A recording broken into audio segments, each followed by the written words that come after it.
வைகாசி மாத பலன், சித்திரை மாத பலன் பார்த்தோம். அடுத்து வந்து பார்த்தீங்க அப்படின்னா வைகாசி மாத பலன். தமிழ் மாதத்துல வந்து பார்த்தீங்க அப்படின்னா என்னென்ன சுப நிகழ்ச்சிகள் வருது, என்னென்ன அசுபமான நிகழ்ச்சிகள் வருது, இது எல்லாமே வந்து பார்த்தீங்க அப்படின்னா நல்ல நாள், கெட்ட நாள், கரிநாள், இது எல்லாமே வந்து தொடர்ச்சியா பார்க்க போறோம்.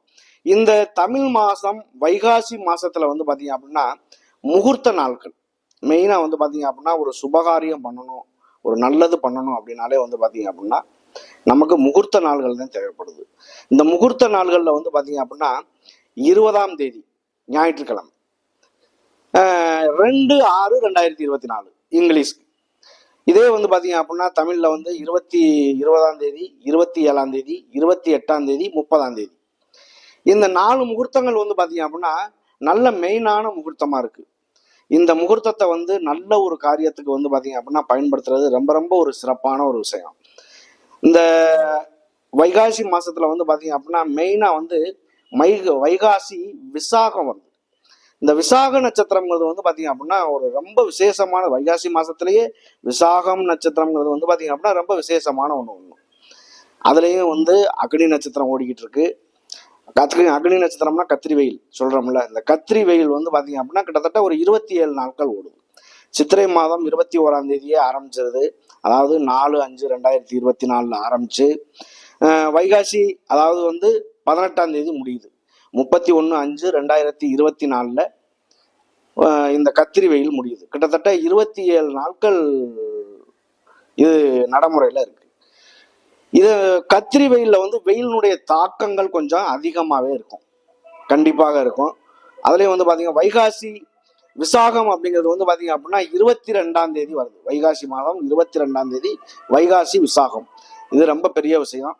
இந்த குரோதி வருஷத்துல வந்து வைகாசி மாதம் 1ஆம் தேதி, இந்த 1ஆம் தேதியில இருந்து 30ஆம் தேதிக்குள்ள ஒவ்வொரு ராசிக்குமே, அதாவது 12 ராசிக்குமே எப்படிப்பட்ட பலனை வந்து கொடுக்க போகுது அப்படிங்கிற ஒரு விஷயத்தை நம்ம தெளிவா பார்க்க போறோம். அன்பார்ந்த ரிஷபராசி அன்பர்களே, ரிஷபராசி காலபுருஷனின் 2வது வீடான சுக்கிரனினுடைய வீடான 2ஆம் வீடு ரிஷபராசி. இந்த ரிஷபராசி உங்களுடைய ராசிநாதன் இந்த வைகாசி மாத பலன்ல உங்களுக்காக 12ஆம் இடத்துல இருக்கார். சுக்கிரன் அப்படின்னாலே சுகபோகமான வாழ்க்கை, ஆசைகள், அதிகமான ஒரு உணர்வுகள், இதெல்லாம் ஒரு இருக்கக்கூடிய ஒரு நபர்கள் யாரு அப்படின்னா இந்த சுக்கிரனுடைய ஆதிக்கம் உள்ளவர்கள். ரிஷபராசி நேர்கள் வந்து பார்த்தீங்க அப்படின்னா சந்திரன் வந்து பார்த்தீங்க அப்படின்னா இங்கே உச்சமாகக்கூடிய ஒரு இடம். அந்த சந்திரனாகப்பட்டது உச்சமாகக்கூடிய ஒரு இடத்துல இந்த ரிஷபராசியை பொறுத்தளவுக்கு சுக்கிரனும் வந்து அவங்களுக்காக 12ஆம் இடத்துல இருக்காங்கன்னா அவங்க வாழ்க்கையில ஒரு சுகபோகமான ஒரு நிகழ்வுகளை சந்திக்க போறாங்கிறது ஒரு கணக்கு. ரிஷபராசிக்கு வந்து பார்த்தீங்க அப்படின்னா தொடர்ச்சியா வந்து பார்த்தீங்க அப்படின்னா அவங்களுடைய நிலையாகப்பட்டது இது வரைக்கும் வந்து பார்த்தீங்க அப்படின்னா ஒரு மந்தமான ஒரு சூழ்நிலையவே சந்திச்சுக்கிட்டு இருந்தாங்க. இந்த மந்தமான சூழ்நிலைகள் நல்லதா எப்ப மாறுறது அப்படிங்கிறத நம்ம பார்க்கணும்ல. உங்களுக்கு 12ஆம் இடத்துல இருந்த குரு பகவான், அதாவது உங்களுக்கு 12க்கு உங்களுக்காக 12க்கும் உங்களுடைய இதுல வந்து பாத்தீங்க அப்படின்னா 12க்கும் 8க்கும் உள்ள 11க்கும் 8க்கும் உள்ள அதிபதி தான் குரு பகவான். 11ஆம் வீட்டு அதிபதி, நல்லா ஒரு பெரிய விஷயம் என்னன்னா 11ஆம் வீட்டு அதிபதி 12ல இருந்தாரு. 12ல இருந்து இப்போ வந்து பாத்தீங்க அப்படின்னா உங்களுடைய ஜென்ம குருவா வந்துட்டார். ஜென்ம குருவா வந்து உங்களுக்காக 4ஆம் வீட்டு அதிபதி சூரியனோட சேர்ந்து இருக்கார். வீடு, மனை, வண்டி, வாகனம், தாய், இது எல்லாமே வந்து பாத்தீங்க அப்படின்னா 2ஆம் இடம், 4ஆம் இடம். இந்த 4ஆம் இடத்து அதிபதி வந்து உங்களுடைய ராசியில இருக்கிறதுனால வந்து பாத்தீங்க அப்படின்னா உங்களுடைய வாழ்க்கையில ஏதேனும் ஒரு வண்டி வாகனங்கள், வீடு, அது இல்லாம வந்து பாத்தீங்க அப்படின்னா வெளியூர், வெளிப்பயணங்கள், இது எல்லாமே ஒரு சுமூகமான சூழ்நிலையில் அமையறதுக்கான ஒரு வாய்ப்புகள் உண்டு. 4ஆம் இடம் வேலை செய்யுது அப்படின்னா 8ஆம் இடம் வேலை செய்யும். 8ஆம் இடம் வேலை செய்யுது அப்படின்னா 12ஆம் இடமும் வேலை செய்யும். அப்ப 12ஆம் இடமும் வேலை செய்யல. 4 அப்படிங்கிறது வீடு, மனை, வண்டி, வாகனம், இதெல்லாம் குறிக்கும். 8 அப்படிங்கிறது கோர்ட்டு கேஸு, வம்பு வழக்கு, இந்த மாதிரி எல்லாம் இருக்கும். அது இல்லாம வந்து பாத்தீங்க அப்படின்னா 12 அப்படிங்கிறது கடல் கடந்து போகக்கூடிய ஒரு இடத்தை குறிக்கும். அப்ப இதெல்லாமே வந்து ஒரு கோர்ட்டு கேஸு, வம்பு வழக்குகள் நமக்கு நடந்துகிட்டு இருக்கு அப்படின்னா அது கண்டிப்பா நமக்கு சாதகமா மாறும். அதுக்கு தான் அதை சொல்றது. அப்ப இந்தந்த மூல திரிகோணம் சொல்றோம்ல, அந்த இடங்கள் வேலை செய்யும் பொழுது கண்டிப்பாக உங்களுக்கு 4, 8, 12 வேலை செய்யும். உங்களுடைய ராசியில குரு பகவான், சூரிய பகவான் இந்த வைகாசி மாத பலன்ல இருக்காரு. ஒரு மாசத்துல வந்து பாத்தீங்க அப்படின்னா 30 நாளுமே இருக்கக்கூடிய ஒரு கிரகம் அப்படின்னா அது வந்து பாத்தீங்க அப்படின்னா சூரியன். இந்த சூரியனை மையமா வச்சுதான் எல்லா கோள்களுமே இயங்குது. இருந்தாலும் இந்த முற்றிலும் சுபரான ஒரு கிரகம் அப்படின்னா குரு பகவான். அவர் தேவகுரு. தேவகுருவானவர் அசுரகுருவான சுக்கிரனினுடைய வீடான ரிஷபராசியில வந்து இருக்கிறதுனால நல்ல ஒரு மாற்றத்தை தர்றதுக்கான ஒரு வாய்ப்புகள் உண்டாகும் இந்த ரிஷபராசி. உங்களுக்காக வந்து பாத்தீங்க அப்படின்னா 5ல வந்து பாத்தீங்க அப்படின்னா கேது. 5ல கேது இருக்கிறது வந்து பாத்தீங்க அப்படின்னா கெட்ட, அதாவது நல்ல இடத்துல கெட்ட கிரகங்களே இருந்தாலும் அது நன்மையத்தான் செய்யணும், அதனுடைய வழியில கண்டிப்பா செய்யும். அப்போ உங்களுடைய அந்த 5ஆம் இடத்தை வந்து பாத்தீங்க அப்படின்னா உங்களுடைய ராசிக்காக அவர் வந்து 5ஆம் இடத்தை குரு பகவான் பாக்குறாரு. குழந்தை பேரு இல்லாத நபர்களுக்கு கண்டிப்பா குழந்தை பேரு உண்டாகும். குலதெய்வ வழிபாடுகள் இல்லாதவர்களுக்கு குலதெய்வம் உண்டாகும். குலதெய்வமே எங்க இருக்குன்னே தெரியாத ஒரு நபர்கள் கூட கண்டிப்பா குலதெய்வத்தை கண்டு அவங்க வந்து ஒரு மன மகிழ்ச்சியான செய்தியை கண்டிப்பா உண்டவர்கள். அதையும் தாண்டி பூர்வ புண்ணியம்ங்கிறதுனால பூர்வ புண்ணியத்துல இருக்கக்கூடிய சொத்துக்கள், சொத்துல கோர்ட்டு கேஸு வம்பு வழக்கு இந்த மாதிரி உள்ள ஒரு விஷயங்கள், அப்பாவினுடைய வழி சொத்துக்கள் பூர்வ புண்ணியத்துல நமக்கு கிடைக்கவே கிடைக்காது அப்படின்னு கோர்ட்டு கேஸ வம்பு வழக்குல கடந்த சொத்து விவரங்கள், வர வேண்டிய பண வரவு செலவுகள், நகை பேங்க்ல நகையில அடகு வச்சுட்டு திருப்பவே முடியாதுன்னு இருக்கிறதெல்லாம் கண்டிப்பா திருப்பிடுவீங்க. அப்ப இந்த மாதிரி ஒரு விஷயங்கள் எல்லாமே கைகூடி வரும் இந்த ரிஷபராசி. உங்களுக்காக வந்து பாத்தீங்க அப்படின்னா 7ஆம் இடம் கலத்திரஸ்தானம். கலத்திரஸ்தானத்தை குரு பகவான் பாக்குறாரு. அப்ப கலத்திரஸ்தானத்தை குரு பகவான் பாக்குறதுங்கிறது திருமணம் ஆகாத நபர்களுக்கு திருமணம் ஆகும், மறுமணம் ஆகாத நபர்களுக்கு மறுமணம் ஆகும், காதல் திருமணங்கள் அதிகமா வந்து பாத்தீங்க அப்படின்னா கைகூடும். அவங்களுடைய வாழ்க்கையில வெற்றி வாய்ப்புகள் கண்டிப்பாக முன்னேறுவதற்கான ஒரு வாய்ப்புகள் உண்டாகும். அதையும் தாண்டி ஒரு விஷயம் வந்து பாத்தீங்க அப்படின்னா உங்களுடைய 9ஆம் இடத்தையும் பாக்குறாரு. 9, அதாவது 5, 7, 9, அதாவது குரு பகவானுடைய பார்வையே 5ஆம் பார்வை, 7ஆம் பார்வை, 9ஆம் பார்வை தான். இந்த 3 இடத்தையுமே உங்களுக்காக சுப இடமான சுபஸ்தானமான 5ஆம் இடம், 7ஆம் இடம், 9ஆம் இடம், இது வந்து பாத்தீங்க அப்படின்னா மூலத்திரிகோணம் வெற்றி வாய்ப்பை தரக்கூடிய ஒரு இடங்கள். இந்த இடத்தை குரு பகவான் இந்த வைகாசி மாதம் பார்க்கும் பொழுது வைகாசியில வந்து பாத்தீங்க அப்படின்னா ஒரு சுபகாரியங்கள் நடக்கிறதுக்கான வாய்ப்பு உங்களை தேடி வரும். திருமணம் ஆகாத நபர்களுக்கு கண்டிப்பாக திருமணம் நடக்கும், மறுமணங்கள் கண்டிப்பா நடக்கும். நிறைய பேர் வந்து பாத்தீங்க அப்படின்னா கருத்து வேறுபாடுகள்ல பிரிஞ்சிடறாங்க.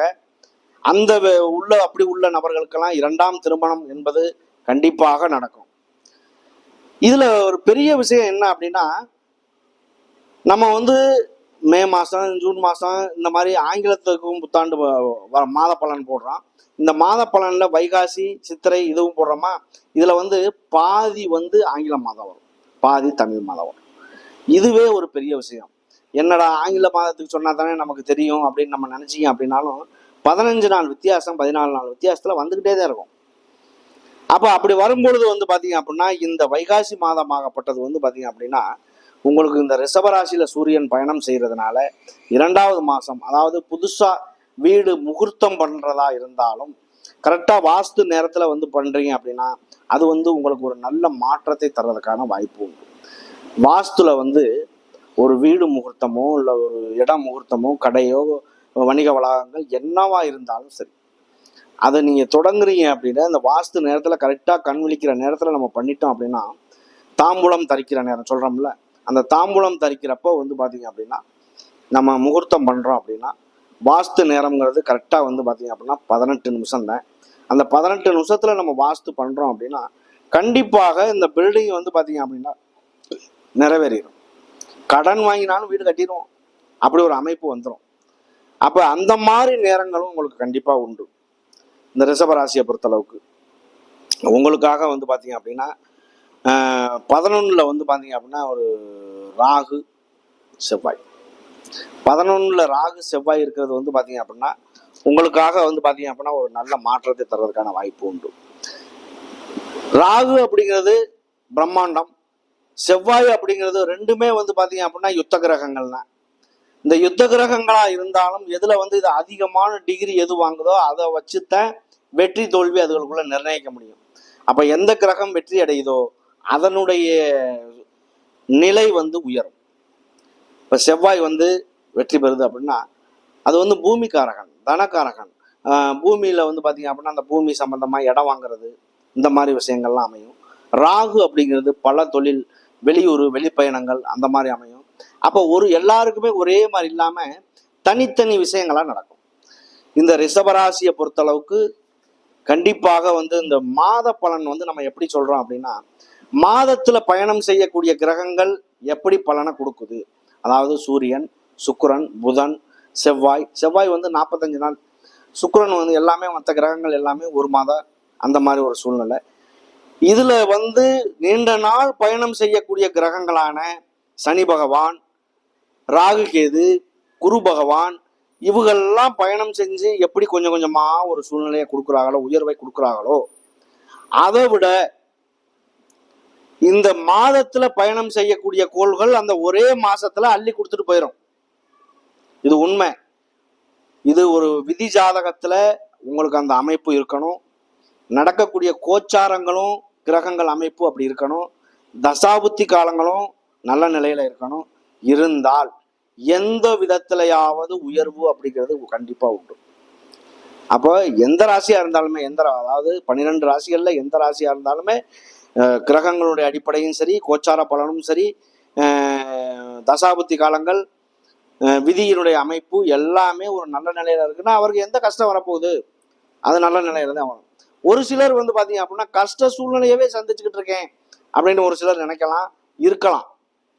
அவங்க வந்து பாத்தீங்க அப்படின்னா அவரவருடைய கர்ம வினையையும் பொறுத்து, அதையும் நம்ம சொல்ல வேண்டியது கடமைப்பட்டிருக்கோம். அவரவருடைய கர்ம வினையினுடைய பயன் என்னவோ அதை மட்டும்தான் அவங்க அனுபவிக்க முடியும். அதாவது ஒரு சிலர் வந்து வேலைதான், கூலி வேலைதான், 2, 6, 10 ஒருத்தருக்கு லக்னாதிபதி நிற்கிறாரு அப்படின்னா அவங்க கூலி வேலை பார்ப்பாங்க. ஒரு ஓனரா இருக்கணும் அப்படிங்கிற நிலையும் ஒரு சிலருக்கு வரலாம். லக்னாதிபதியோ ராசி அதிபதியோ நல்லா இருந்தால் எத்தனை கெட்ட கிரகங்கள் அவரை பார்த்தாலும் ஒன்றும் பண்ணாது. லக்னாதிபதியோ ராசி அதிபதியோ கெட்டு போயிட்டால் எத்தனை நல்ல கிரகங்கள் பார்த்தாலும் அவருக்கு அவ்வளோ ஒரு பலன் அளிக்காது. அப்போ இந்த விஷயத்தை பொறுத்த அளவுக்கு இந்த ரிஷபராசியில வைகாசி மாதம் வந்து பார்த்தீங்க அப்படின்னா இந்த 3 நட்சத்திரங்கள் உண்டு. கார்த்திகை, மிருகசீரிசம். இதுல வந்து பாத்தீங்க அப்படின்னா கார்த்திகை, ரோஹிணி, மிருகசீரிசம். கார்த்திகை நட்சத்திரம், ரோஹிணி நட்சத்திரம், மிருகசீரிச நட்சத்திரம். கார்த்திகை நட்சத்திரம்ங்கிறது வந்து பாத்தீங்க அப்படின்னா சூரியனுடைய நட்சத்திரம்.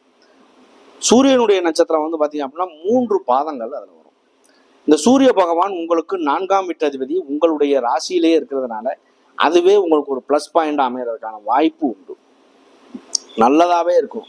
சூரியன் வந்து உங்களுடைய ராசியில இருக்கிறதுனால உங்களுக்கு ஒரு சில நன்மைகள் உண்டாகும். குருவோட சேர்ந்து இருக்காரு, சுப கிரகமான அதோட சேர்ந்து இருக்கும்போது கண்டிப்பாக அதனுடைய வேலையவும் சூரியன் வாங்கி செய்யறதுனால நல்ல மாற்றங்கள் உண்டாகும். இந்த கார்த்திகை நட்சத்திரம் அவருடைய சுய நட்சத்திரம் அப்படிங்கிறதுனால அப்படி உள்ள ஒரு நபர்கள் எல்லாருமே கண்டிப்பாக உங்களுடைய வாழ்க்கையில இதுவரைக்கும் இல்லாத ஒரு முன்னேற்றங்களை சந்திக்கிறதுக்கான வாய்ப்பு உண்டு. அதை கண்டிப்பாக பயன்படுத்துங்க இந்த கார்த்திகை நட்சத்திரக்காரர்கள். அடுத்து வந்து ரோஹிணி நட்சத்திரம்.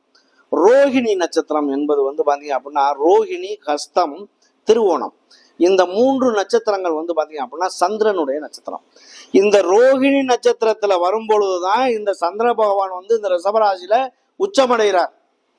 உச்சமடைகிறதுங்கிறது வந்து பாத்தீங்க அப்படின்னா ஒரு கிரகம் நீசம் பெறுது அப்படின்னா 0% தான் மதிப்பு. அதே ஒரு கிரகம் ஆட்சி பலம் பெறுது அப்படின்னா 100% மதிப்பு. ஒரு கிரகம் உச்சம் பெறுது அப்படின்னா அது வந்து பாத்தீங்க அப்படின்னா 200 மடங்கு பலனை அள்ளித்தரும். அப்போ அந்த ரிஷபராசியில ரோஹிணி நட்சத்திரத்துல வந்து பாத்தீங்க அப்படின்னா அந்த சந்திர பகவான் இருக்காரு அப்படின்னா அவருடைய நிலை சுயசாரத்திலே இருக்கிறதுனால கண்டிப்பாக அவர்களுடைய நிலை உயரும். ஒரு நேரம் இல்லாட்டி ஒரு நேரம் முன்னேற்றங்களை சந்திப்பாங்க. உணவு சம்பந்தமான தொழில் பண்ணுவாங்க. நடிப்பு, அதுல வந்து பேச்சு திறமை, அந்த நடிப்புல வந்து நல்ல முன்னேற்றம், பெரிய ஒரு ஆக்டரு, இந்த மாதிரியெல்லாம் வர்றவங்க யாரு? ரிஷபராசிக்காரங்க வந்து பாருங்க, பெரிய பெரிய ஆக்டர்ஸு, பெரிய பெரிய நடிகர்கள் எல்லாமே இந்த ரிஷபராசி சுக்கிரனுடைய சம்பந்தப்படாம இருக்கவே இருக்காது, சந்திரனுடைய சம்பந்தமும் இல்லாம இருக்காது. ரெண்டுமே நடிப்பு, அந்த ஒரு கலை உலகம், நாடகம், இந்த மாதிரிலாம் வர்றாங்கல்ல, இந்த நாடக கலையெல்லாம் வந்து பார்த்தீங்க அப்படின்னா முன்னாடி நம்ம பார்த்துருக்கோம். அந்த நாடக கலை இதுக்கெல்லாமே கலை உணர்வுகள், ரசனைகள் இதெல்லாமே கொண்டது தான் இந்த சந்திரனுடைய செயல். அப்ப சுக்கிரனுடைய வீடான சந்திரன் அங்கே உச்சமாகும்போது இந்த ரிஷப ராசி நேர்கள் அதிகமாக ரசிக்கும் மனோபாவம் கொண்டவர் அப்படின்னு சொல்லலாம். அப்ப இந்த ரோகிணி நட்சத்திரம் வந்து பாத்தீங்க அப்படின்னா 4 பாதங்கள், அதுல அவங்களுடைய நிலையாகப்பட்டதும் இந்த குரு பகவானுடைய நிலையை கொண்டு இந்த வைகாசி மாத பலன் ரொம்ப சிறப்பாகவே இருக்கு, பயப்பட வேண்டியதில்லை. அடுத்து வந்து பாத்தீங்க அப்படின்னா மிருகசீரிசம். மிருகசீரிசம் வந்து பாத்தீங்க அப்படின்னா செவ்வாயுடைய நட்சத்திரம். செவ்வாய் பகவான் வந்து உங்களுக்கு 12க்கும் 7க்கும் உள்ள அதிபதி. மேச வீட்டுக்கும் விருச்சக வீட்டுக்கும் உள்ள அதிபதி தான் செவ்வாய் பகவான். இந்த செவ்வாய் பகவான் உங்களுக்காக லாபஸ்தானமான 11ஆம் இடத்துல ராகுவோட சேர்ந்து இருக்கார். கண்டிப்பாக 11ல இருக்கக்கூடிய கிரகங்கள் ஒரு நல்ல ஒரு மாற்றத்தை தரும். குறிப்பிட்ட நாளைக்குள்ள ஒரு திடீர்னு ஒரு உயர்வை தரும், ஒரு அதிர்ஷ்ட நேரத்தை தரும். லாட்டரி சீட் அடிக்க கூட ஒரு வாய்ப்பு இருக்கு. அது எல்லாருக்கும் அப்படின்னு சொல்லிட முடியாது. ஒரு சிலருக்கு கொடுத்து வச்ச அந்த கர்ம வினை நல்ல பலன்களை அனுபவிக்கக்கூடிய உங்களுடைய விதியினுடைய அமைப்புல இருக்கு அப்படின்னா கண்டிப்பா லாட்டரி சீட் உண்டு. எத்தனை பேர் திடீர் கோடீஸ்வரன் ஆகிறேன் நம்ம பார்த்துக்கிட்டு தானே இருக்கோம். அப்ப அவங்களுக்கு என்ன காரணம்? அந்த கிரகத்தினுடைய அமைப்பு இல்லாம எல்லாம் வரவே வராது.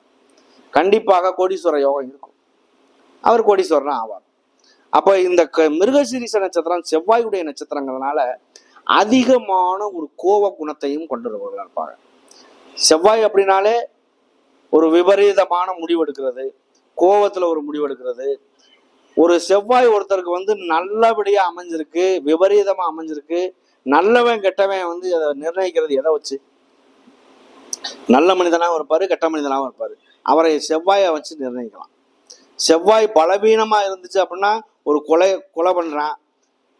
கொலை பண்றவனும் அப்படித்தான் கத்தி எடுக்கிறவன் தான். ஒரு கறிக்கடையில கத்தி எடுக்கிறவனும் அவன் தான். கறிக்கடையில கத்தி எடுக்கிறதுக்கும் கொலை பண்றதுக்கும் 2க்கும் வித்தியாசம் இருக்கு. செவ்வாய் சுமூகமா அமைஞ்சா இந்த தொழில், கொஞ்சம் விபரீதமா அமைஞ்சிச்சு அப்படின்னா அவருடைய தொழில் மாறிடும்.